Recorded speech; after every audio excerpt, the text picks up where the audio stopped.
오늘 뭐 잠시 쉬어가도 반도체 중심의 신고가 랠리의 장은 맞잖아요. 어떤 전략으로 수익률을 업시켜야 될지 오전장에서 잘 파악해드리도록 하겠습니다. 오늘은 이화진 메리츠증권 광화문 프리미어 센터 차장 모셨습니다. 어서 오세요. 네, 안녕하세요. 네.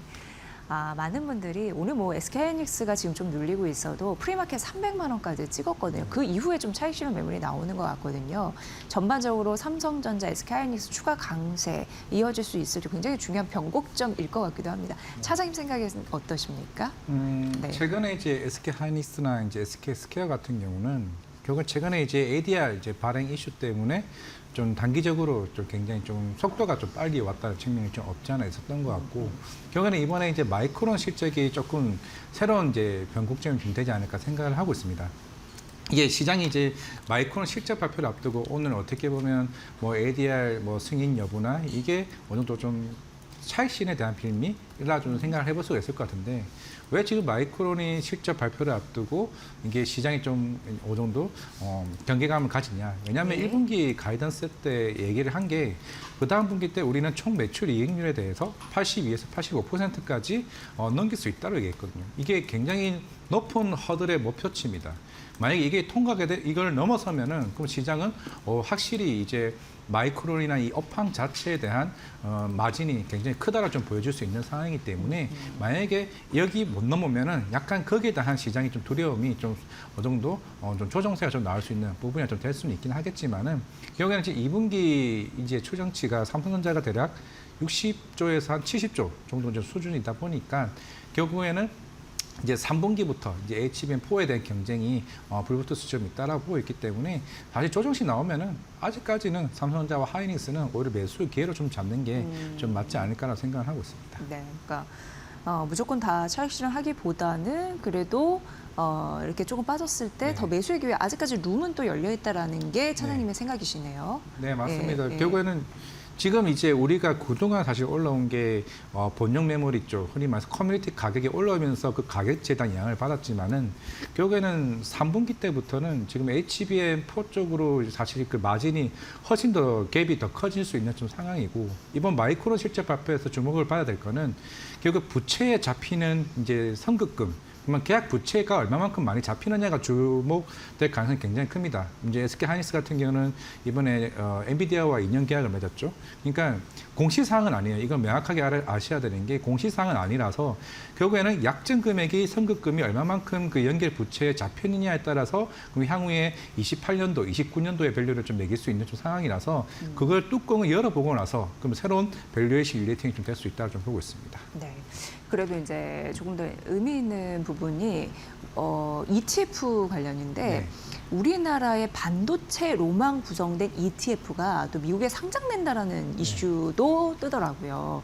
이게 얼마만한 또 효과를 가져다 줄 수 있을지, 그러면서 외국인이 지속적으로 K 반도체를 매수할 여력을 확대할 수 있을 것인지, 그런 여력도 좀 궁금해집니다. 그게 최근에 뭐 SK 하이닉스와 그 스퀘어의 수급 쪽 요인이 좀 선반영됐다고 좀 보일 수가 있는데, 이게 단순하게 여기서 이제 단일로 끝이지는 않겠죠. 이제 지금 이제 ADR 반행으로 인해서 향후에 하이닉스가 흔히 말해서 필라델피아 반도체 지수에도 편입이 될 거고, 그리고 이제 단일적으로 이번 여러 이제 ETF 운용사 쪽에서도 이런 ETF, 그러니까 한국에 있는 반도체만 넣을 건지, 아니면 추후에는 일본에 있는 뭐 나냐나 아니면 대만에 있는 나냐나 아니면 키오키아 같은 이제 아시아 쪽에 있는 반도체 ETF를 추가적으로 만들 건지, 이제 거기에 따라서 이제 향후에 패시브 자금들은 계속 유입될 가능성이 좀 크다라고 보고 있습니다. 이게 무엇을 의미하냐면, 뭐 아직까지는 이제 우리나라도 MSCI 선진지수편이 뭐 이번 주에 있긴 하겠지만은, 이게 결국은 제일 중요한 게 전체 시장에서 차지하는 이제 우리나라 이익 모멘텀의 캐파가 대부분이 반도체를 차지하는 거죠. 네. 그게 보여주고 있는 그 명분화가 향후에 그런 ETF 쪽에 대한 그 출시들이 계속 지속적으로 좀 나올 수 있다고 보고 있습니다. 이게 뭐 지금 이제 SEC 쪽에 이제 어느 정도 상장 절차에 대한 이제 받는 좀 수준이긴 하겠지만은, 아마 여기와 관련된 ETF는 앞으로도 계속 꾸준히 좀 나올 수가 있는 거고, 결국에는 실적이 어느 정도 충분히 보전이 되다 보니까 그러면 향후에 그 패시브 자금들의 유입들이 굉장히 큰 상황이라서, 저희가 아까 1번 질문에서 했던 것처럼 지금이 고점인가에 대해서는 사실 지금은 의심할 여지는 별로 없습니다. 결국에는 숫자가 그걸 계속 증명해주고 있는 상황이라서, 앞으로 앞으로 이제 해외 쪽에 대한 ETF 수급 쪽 요인이 새로운 우리나라 시장에 대한 국면이 이제 변곡점이 될 가능성이 좀 크다라고 보고 있습니다. 네. 어떻게 보면은 SK하이닉스가 삼성전자의 시총을 추월했잖아요. 네. 어마어마한 일입니다. 그래서 SK하이닉스 입장에서는 좀 파티를 즐겨도 되는, 근데 그 파티가 오래 갈까 이런 부분에 대해서 굉장히 궁금한 부분이 많으실 것 같아서 대표 질문을 좀 해드렸고요. 사실 어떻게 보면은 글로벌 증시의 이익 모멘텀은 AI 쪽에서 나오고 있지 않나 싶습니다. 그런데 AI와 관련 모멘텀이 굉장히 많은 국가가 또 우리나라입니다. 그런 의미에서 우리나라의 K 증시 뭐 10,000포인트 갈 가능성이 있다라는 게 7월, 8월 불장을 예견하는 그런 단서들도 꽤 많이 나오고 있는데 지속적으로 우위를 나타낼 수 있을까요? 특히 미국보다도 그런 네. 가능성이 있을지. 이제 너무 많이 올랐기 때문에 요거 좀 빼고 미국으로 갈까라고 생각하시는 투자자분들도 계실 것 같습니다. 지금 어차피 메모리 시장에서는 뭐 마이크론이 치고 올라있다 하더라도 대다수가 지금 이제 증설을 하게 되고 그 28년도 이후에 이제 캐파가 어느 정도 차이는 있긴 하겠지만은 아직까지는 삼성전자 하이닉스 캐파가 훨씬 더 큰 부분이고 우리가 이제 중국을 계속 얘기를 하지만은 CXMT도 이제 아마 3분기쯤에 이제 상장을 하기는 하겠지만은 실제적으로 이제 CXMT 자체는 지금 PER이 아마 50배 정도 수준으로 상장이 될 거예요. 그러면 아직까지 실적 자체가 굉장히 크게 좀 차이가 나고 지난 전체 이제 연간 매출액이 CXMT가 한 8조에서 9조 정도 매출이 나왔고 실제로 비교할 수 있는 상황도 아니고 이제 HBM2를 만드는 회사입니다. 이게 3년 뒤, 4년 뒤 아무리 이제 속도가 따라온다 하더라도 지금 단장으로는 이제 견제 대상이 지금 없는 부분이고 물론 최근에 어제 좀 유의미한 부분들이 엔트로픽이나 이제 마이크론 쪽에 이제 향후 장기 공급 계약이 나왔고 또 인텔과도 이제 애플과 이슈가 있는 상황이라서 그거는 있을 수는 있을 것 같아요. 미국의 입장에서는 이제 트럼프 대통령이 계속 이제 자국의 이제 그 반도체 그 연구를 계속 꾸준히 좀 지원을 해주고 있는 상황이라서 과연 여기서 우리나라 그 반도체 메모리 회사들의 성장을 계속 지켜만 볼 것인가? 그거는 이제 추후에 뭐 관세 인하들은 지켜봐야 되긴 하겠지만은 적어도 지금 우리나라 메모리 쪽은 계속 스펙이 업되고 있으면서 그만큼 어떻게 보면 마이크로소프트나 구글이 올해 4월달에 우리나라에 찾아왔던 것처럼 그만큼 우리나라의 위상은 계속 지속될 것이고 뭐 오늘 아마 매그니피센트 관련된 여러 가지 노이즈 이슈가 아마 나왔을 겁니다. 그만큼 지금은 AI 인프라 쪽으로 분위기가 쌓여져 가고 있는 거고 미국의 AI 업체들은 오히려 지금 비용 통제에 대한 이슈가 더 큰 상황이기 때문에 수익성에 대한 우려보다도 향후의 성장을 좀 보고 있지만은 우리는 실적을 기반으로 한 성장을 같이 이제 복합적으로 좀 나오고 있는 상황이기 때문에 AI 관련해서는 우리나라가 압도적으로 좀 앞서고 있는 상황이고 거기에다가 최근에 MSCC 관련해서도 삼성전기나 플러스 이제 제조업 기반으로 되고 있는 이제 선박까지 지금 가고 있는 상황이라서 전반적으로 이제 AI 인프라 관련해서는 이제 전략 계획까지 포함해서 우리나라가 좀 상대적으로 좀 굉장히 좀 우위에 있는 측면이 아닌가 생각하고 있습니다. 네, 그럼 차장님도 코스피 만이 실현 가능하다라고 보시나요? 저는 다음 달 안에 충분히 좀 가능하다고 보이고 있는 상황이라서 네. 결국에는 삼성전자 잠정 실적 발표가 거기에 대한 7월 초? 시그널이 좀 되지 않을까 생각을 하고 있습니다. 네, 결국 이 둘이 또 가져야 만 실현이 가능하다라는 게 뭐 거의 기정사실이잖아요. 네. 근데 다음 달 정말 7월, 8월 불장이 올 것 같긴 하나 봐요. 대부분 만 얘기를 하고 있으니까 어쨌든 뭐 조정할 것이다 아니면 더 갈 것이다 이런 변곡점에 서 있는 것 같은데 투자 판단 잘 하셔야 될 것 같고요. 지금 전반적으로 시장을 보면 확실히 대형주로 쏠려 있다라는 생각이 듭니다. 이 말인즉슨 수급이 대형주에 몰리고 있다는 거거든요. 그 말인즉슨 2차 전지나 제약바이오 섹터에는 수급이 몰리고 있지 않다라는 것과도 다름없습니다.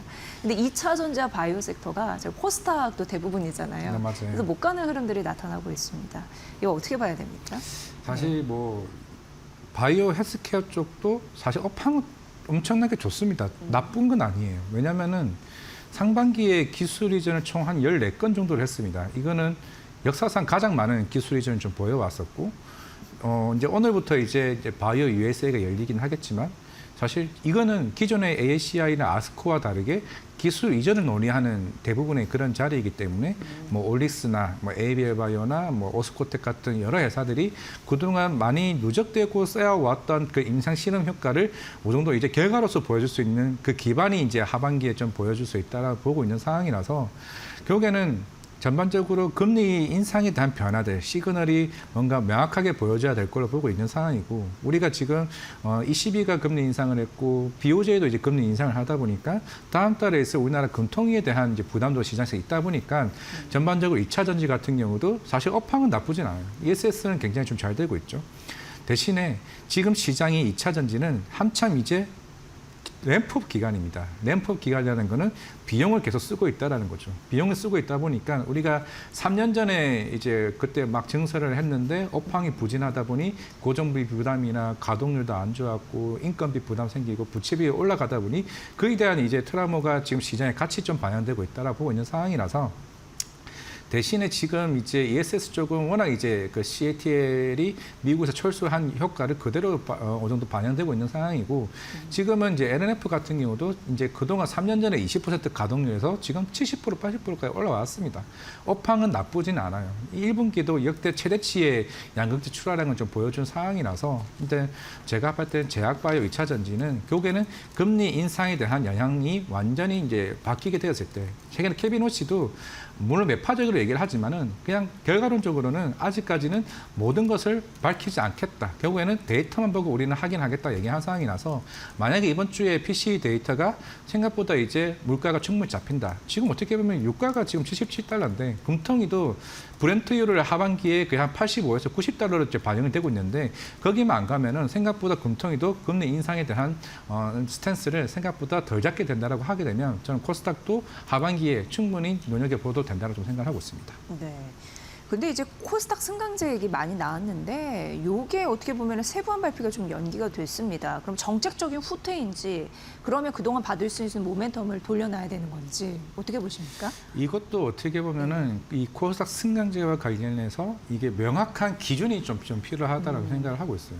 지금 뭐 증권사에서도 실제로 한 70개 기업에 대해서 어느 정도 여러 가지 리스트를 이제 조합을 하는 양도 있을 거고, 우리가 뭐 AI 모델을 돌려보더라도 여러 종목들이 후보군에 이제 나오고 있겠죠. 그러다 보니까 들어가는 기업과 못 들어가는 기업에 대한 이 차별성이 굉장히 크다 보니까 조금 더 좀 신중함을 좀 기하는 부분이고, 뭐 이번 주에 한국 기업 IR 협의회에서도 이제 코스닥 30주년 기념 행사가 이제 열리고 저도 이제 참석을 이제 하기는 하는데 그만큼 이제 조금 굉장히 급하게 하다가 오히려 이제 안 좋게 될 부품에 대한 들어옴이 좀 있는 좀 상황이라서 아마 정책적으로 뭔가 기반을 다시 한 번 더 재정비한 이후에 할 가능성이 좀 있는 상황이라서 오히려 이제 코스닥 관련된 밸류 관련해서는 다음 달에 그대로 좀 이어지고 있는 좀 상황이라서 7, 8, 9월 정도는 아마 이 코스닥 관련된 정책적인 모멘텀이 하나둘씩 세부안이 좀 마련되면서 어느 정도 뭔가 기간의 수급들, 특히 연기금에 대한 리밸런싱 이유에 대한 좀 변화들을 조금 관심을 좀 가져봐도 좀 괜찮지 않을까 생각을 하고 있습니다. 네.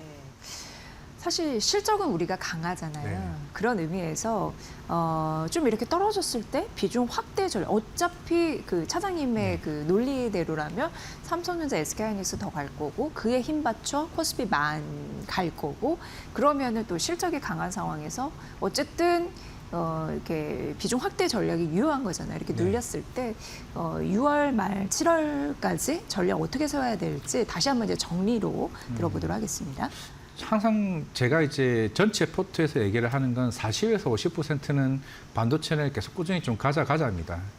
항상 여러 방송에서 얘기했다시피 삼성전자, 하이닉스, SK스퀘어는 굳이 이제 조정이 나온다 하더라도 매도는 제가 봤을 때는 그거는 좋은 포트 전략이 아니라고 좀 보고 있고 소부장도 최근에 좀 오늘 좀 급락이 좀 나오고 하고 있지만은 지금 한창 이제 공급 계약이 나올 시기입니다. 오히려 여기서 이제 매수 전략으로 대응하는 게 맞고 오히려 소부장은 하반기로 갈수록 실적에 대한 모멘텀이 같이 복합적으로 나오고 수주장고도 이제 쌓여가는 이제 시점이기 때문에 반도체는 40~50% 비중을 좀 가져가되 하반기 때부터는 앞서 얘기했던 이제 2차 전지나 뭐 제약바이오 특히 코스닥에 대한 변화는 충분히 좀 나올 수 있는 시점이라고 좀 보고 있는 상황이기 때문에 여기서 비중을 한 70% 가져간다라면 나머지는 조선주, 원전 그 시기가 사실 지연됐을 뿐이지 조선주와 원전 같은 경우는 캐나다 잠수 함정 이슈가 있고 9월이 되게 되면 국가수급법 관련 통과 부분 이거는 지난주에 얘기했던 이제 군함 관련 이슈도 이제 하반기 때부터 수주 모멘텀이 하나둘씩 좀 쌓여가고 있는 상황이라서 지금이 워낙 반도체 쏠림 현상 때문에 여러 섹터들이 많이 좀 피해를 입는 좀 상황이긴 하겠지만은 이게 7월부터는 그만큼 이제 상반기에 대한 북클로징 마무리가 되어 왔던 기관과 외국인들이 새로운 전략들로 의해서 수급 쪽 요인들이 될 가능성이 좀 굉장히 크다라는 측면에서 충분히 전략성으로 대응해도 좀 괜찮지 않을까라고 생각을 하고 있어서 무조건적으로 반도체 썰림 현상이 지속될 가능성은 저는 좀 낮다라고 생각을 하고 있습니다. 네. 네, 전반적으로 궁금한 부분 가장 이게 핫한 궁금증이었잖아요. 그런 부분 여쭤봤으니까 여러분들 잘 전략에 참고해 보시면 될 것 같습니다.